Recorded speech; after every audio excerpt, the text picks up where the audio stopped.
رکھ رہا ہوں کہ جب وہ دور آئے گا پوری دنیا میں سوائے اسلام کے کچھ نہیں ہوگا۔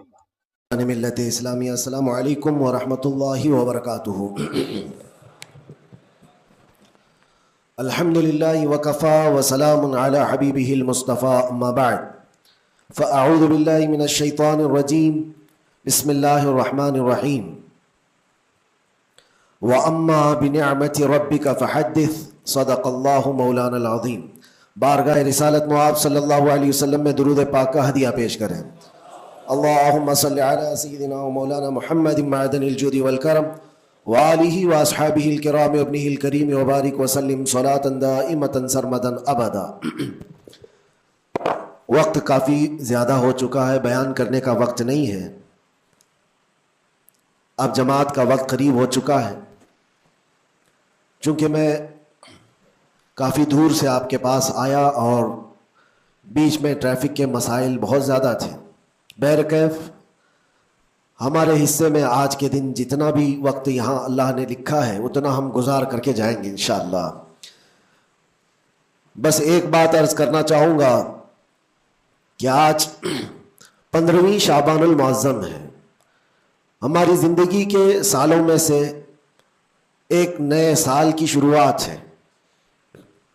حدیث پاک میں ملتا ہے کل کی رات اللہ تعالیٰ فرشتوں کو سارے معاملات تقسیم کر دیتا ہے، بندوں کے متعلق کیا کیا چیزیں سال بھر میں ہونے والی، اور فرشتوں کو سارے احکام بتا دیے جاتے ہیں۔ اس میں سے بسا اوقات ایسا ہوتا ہے کہ کسی کی موت لکھی گئی ہوئی ہوتی ہے اس سال، لیکن وہ بندہ شادی کی تیاریوں میں مصروف ہے۔ کسی کے 2 مہینے 3 مہینے کے بعد زندگی کے خاتمے کا عنوان لکھا گیا ہوگا، لیکن وہ اپنے بزنس پلان کر رہا ہوگا، وہ سفر کی تیاریاں کر رہا ہوگا۔ ہم میں سے بھی کسی کو معلوم نہیں کہ کل کی رات ہمارے لیے کیا حکم اللہ نے فرشتوں کو دیا ہے۔ اگر زندگی باقی ہے تو دعا کریں کہ اللہ تعالیٰ خیر و برکت والی زندگی عطا فرمائے، نیکیوں والی زندگی عطا فرمائے۔ اور ایک اہم بات جو آج سب جگہ گردش کر رہی ہوتی ہے، سرکولر ہوتی ہے، وہ یہ ہے کہ ہر بندہ اپنے اپنی غلطیوں کی معافی دوسرے سے مانگ رہا ہوتا ہے۔ اور یہ اس لیے بھی ہے کہ سب نے شاید یہ حدیث سنی ہوگی کہ ان بڑی راتوں میں اللہ تبارک و تعالی سارے بڑے گناہوں کو معاف کر دیتا ہے، لیکن چند لوگ ایسے ہیں جو ان راتوں میں بھی معاف نہیں ہوتے۔ ان میں سے ایک بندہ وہ ہے جو لوگوں کے تعلق کو ختم کرتا ہے، قطع تعلق کرنے والا۔ بھائیوں میں نفرت ہے، بھائی اور بہن میں نفرت ہے، باپ اور بیٹے میں نفرت ہے، رشتہ داریوں کو توڑا ہوا آدمی، اس کے لیے بھی کہا گیا اس رات میں اس کی بھی بخشش نہیں ہے۔ اور دوسری چیز یہ ہے کہ جو ہم گناہ کرتے ہیں اس کی 2 قسمیں ہیں، 2 قسم کے گناہ ہیں۔ کچھ گناہ وہ ہیں جن کا تعلق صرف اللہ سے ہے، اللہ جب چاہے معاف فرمائے گا۔ شراب پیا، زنا کیا، غلط کاریاں کیا، جھوٹ بولا ہے، یہ سارے گناہ وہ ہیں جس کی معافی اللہ سے ڈائریکٹ کی لی جائے گی۔ اس کو کہتے ہیں حقوق اللہ۔ اللہ تعالیٰ کریم ہے، اکرم الاکرمین ہے، جب چاہے اپنے بندوں کو معاف فرما دے۔ لیکن کچھ گناہ ایسے ہیں جن کا تعلق بندوں سے ہے، کسی کا مال ہڑپ لیا ہے، کسی کا حصہ دبا لیا ہے، کسی کو گالی دیا ہے، کسی کو مارا ہے، یہ سارے وہ گناہ ہیں جن کا تعلق بندوں سے ہے، ان کو حقوق العباد کہا جاتا ہے۔ اور یہ گناہ زیادہ ڈینجر ہے، حقوق اللہ سے زیادہ ڈینجر حقوق العباد ہے، کیونکہ حدیث پاک میں ہے اللہ سے متعلق جو گناہ ہے وہ رب تعالیٰ جب چاہے معاف فرمائے گا، لیکن جو بندوں سے ریلیٹڈ ہے اللہ فرماتا ہے جب تک بندہ بندے کو معاف نہیں کرتا اللہ نہیں معاف فرمائے گا، اللہ معاف نہیں فرمائے گا۔ حضور پاک صلی اللہ تعالیٰ علیہ وسلم نے صحابہ سے پوچھا سب سے غریب آدمی کون ہے، تم جانتے ہو؟ سب سے مفلس آدمی کون ہے؟ حضور صلی اللہ علیہ وسلم نے صحابہ سے پوچھا تو صحابہ نے کہا اللہ کے نبی زیادہ جانتے ہیں۔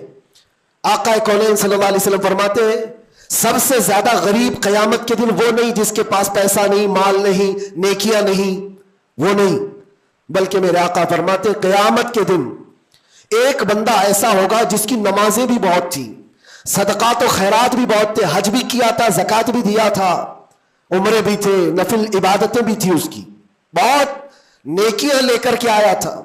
لیکن جس وقت وہ عدالت الہی میں پیش ہوا تو کئی لوگ کھڑے ہو گئے, ادھر سے ادھر سے آئے, رب تعالیٰ سے کہنے لگے مولا یہ نیک تو بہت ہے, نمازیں اس کی بہت ہے, حج بھی کیا ہے, عمرے بھی کیا ہے, لیکن میرے پیسے بھی دبا کر رکھا تھا. کوئی کہتا ہے کہ مولا میرا حق اس کے اوپر بنتا ہے, اس نے مجھے گالی دی تھی. کوئی کہتا ہے کہ مولا میرا بھی حق بنتا ہے, اس نے مجھے مارا تھا. کوئی کہتا ہے مولا میرا بھی حق بنتا ہے, اس نے میرے پیٹھ پیچھے مجھ سے چغلی کی تھی اور لڑانے کی کوشش کی تھی, میرا حق بنتا ہے اس پر. تو یہ سارے حق طلب کرنے والے بندے کھڑے ہو جائیں گے اس کے خلاف جو نیکوکار تھا. اللہ تعالیٰ فرماتا ہے تم لوگوں کو اس سے کیا چاہیے؟ سارے بندے کہتے ہیں مولا ہم تو گنہگار ہیں, نیکیوں کی کمی ہے, اس کے پاس نیکیاں زیادہ, اس کی نیکیاں ہمیں دلا دے. اب عدالت الہی کا یہ فیصلہ سنو, اللہ فرشتوں کو حکم دیتا ہے اس کے پاس جتنی نیکیاں ہیں وہ ان سب میں تقسیم کرو. جتنوں کا حق اس نے دبا رکھا ہے سب میں اس کی نیکیاں بانٹی جائیں. جب فرشتے اس کی نیکیاں نکال نکال کر تقسیم کر رہے تھے, نیکیاں اس کی پوری ختم ہو گئی, حقداروں کا بھی حق پورا ہوا نہیں, کچھ اور بھی باقی رہ گئے تھے. وہ کہنے لگے مولا ہمارا بھی حق ہے اس کے اوپر, ہمارا بھی اس نے مال رکھا ہے.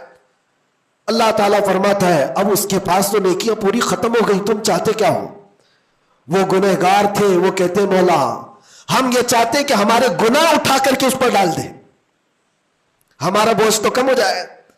حکم ہوگا رب تعالیٰ کا کہ اس کے اوپر ان کا حق بنتا ہے, لہذا ان کے گناہ اٹھا اٹھا کر کے اس کے اوپر ڈالو. حدیث پاک میں میرے آقا فرماتے ہیں لے کے تو چلا تھا بہت ساری نیکیاں, لیکن وہاں سب بٹ گئی, الٹا دوسروں کے گناہ اپنے سر پر لے لیا اور سیدھے اس کو فرشتے جہنم میں لے کر جاتے ہیں. یہ قیامت کے دن کا سب سے مفلس آدمی ہے, سب سے غریب. اسی لیے اے لوگوں حقوق العباد میں کبھی گرفتار مت ہونا. دنیا میں کسی کا حق دبا کر مت رکھنا.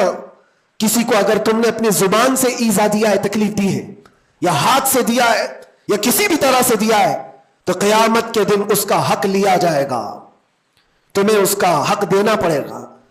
اسی لیے شب برات آتی ہے تو سب لوگ ایک دوسرے سے معافی بھی مانگ لیتے. بندوں سے اگر تمہارا حق ہے تو بندوں سے معافی مانگ لو. اگر بندہ معاف کر دیا دنیا میں تو اللہ بھی معاف فرمائے گا, اللہ معاف فرمائے گا. لیکن معافی مانگنے کا ٹرینڈ آج واٹس ایپ اسٹیٹس بن گیا ہے. بہت آسان ہے اسٹیٹس پر رکھ دینے کا کہ میرے جس کے اوپر بھی حق بنتے ہیں میں نے ان کو معاف کیا, وہ مجھے معاف کر دیں. کسی کے پاس جانے کی ضرورت ہی نہیں, واٹس ایپ میں گھماتے رہ جاؤ. کیا اسی کو معافی مانگنا کہتے ہیں؟ معافی مانگنے میں آدمی کو جو انا ہے, جو تکبر ہے, جو شیطان اسے گھمنڈ دلاتا ہے, اسی توڑنے کے لیے تو اللہ نے معافی مانگنے کا حکم دیا ہے کہ جاؤ تم اپنے اس بندے سے معافی طلب کرو جس کے پاس جانے میں تمہیں شرم آ رہی ہے. اپنے نفس کو توڑو, اپنے انا کو ختم کرو, اپنے تکبر کو مارو. تمہاری بہن کا کوئی حق باقی تھا تو تم اگر یہ سوچتے ہو اس کے پاس کیسے جاؤں, وہ تو چھوٹی ہے, میں اتنا بڑا ہو گیا ہوں, کیا بہن سے بھی معافی مانگوں گا, میں چھوٹا ہو جاؤں گا. قدر کرو, آج تمہارے پاس وقت ہے, یہاں تھوڑی دیر کے لیے چھوٹا ہونا اچھی بات ہے. قیامت کے دن جب تمہارے گلے میں توق ڈال دیا جائے گا گناہوں کا تو اس وقت مدد کے لیے کوئی نہیں آ سکے گا. اس لیے میرے عزیزوں حقوق العباد میں گرفتار کبھی نہ ہونا. اللہ کے نبی صلی اللہ علیہ وسلم کے پاس ایک جنازہ آیا.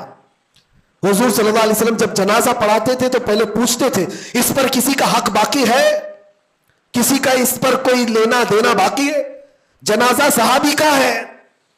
جب جنازے کے پاس کھڑے تھے تو ایک صحابی آگے بڑھتے اور کہتے یا رسول اللہ 2 درہم میرے اس کے اوپر باقی ہے اور یہ مر گیا, دیا نہیں مجھ کو, 2 درہم قرضہ اس کے اوپر میرا باقی ہے.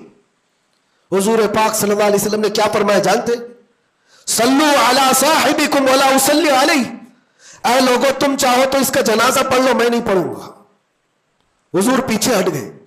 2 درہم کا صرف قرضہ باقی تھا جن کا انتقال ہوا اور حضور نے فرمایا میں جنازہ نہیں پڑھوں گا. سوچو آج 2 درہم کا بوجھ بھی کتنا بڑا ہوتا ہے. جنازہ رکھا ہے, حضور پیچھے ہٹ گئے. پھر ایک کوئی صحابی آگے بڑھتے اور کہتے یا رسول اللہ صلی اللہ علیہ وسلم، ان کی جانب سے ان کا قرضہ میں ادا کر دوں گا۔ حضور نے فرمایا کب تک ادا کرو گے؟ کہا کل کی مغرب سے پہلے پہلے میں ادا کر دوں گا۔ اللہ کے نبی نے ان سے وعدہ لیا اور اس کے بعد پھر اس صحابی کی نماز جنازہ پڑھائی۔ یہاں تو بہت سارے حقوق لے کر بیٹھے ہیں، وہ تو 2 درہم کی بات کر رہا ہوں۔ اسی لیے ہماری زندگی کا خاتمہ ہونے سے پہلے یہ حساب کتاب پہلے صاف کر لو۔ حاسبو قبل ان تحاسبو، اپنا حساب کلیئر رکھو اس سے پہلے کہ تمہارا حساب لیا جائے۔ اللہ کریم ہم سب کو کہنے سننے سے زیادہ عمل کی توفیق عطا فرمائے۔ رب تبارک و تعالی شعبان المعظم کے اس پاکیزہ مہینے کو ہم سب کے لیے نیکیوں والا اور خیر و برکت والا مہینہ بنائے۔ الہ العالمین قدیر و جبار خدا، جب تو نے رجب اور شعبان ہمیں دکھایا ہے تو رمضان تک ہماری زندگی عطا فرما۔ وآخر دعوانا ان الحمد للہ رب العالمین۔ السلام علیکم۔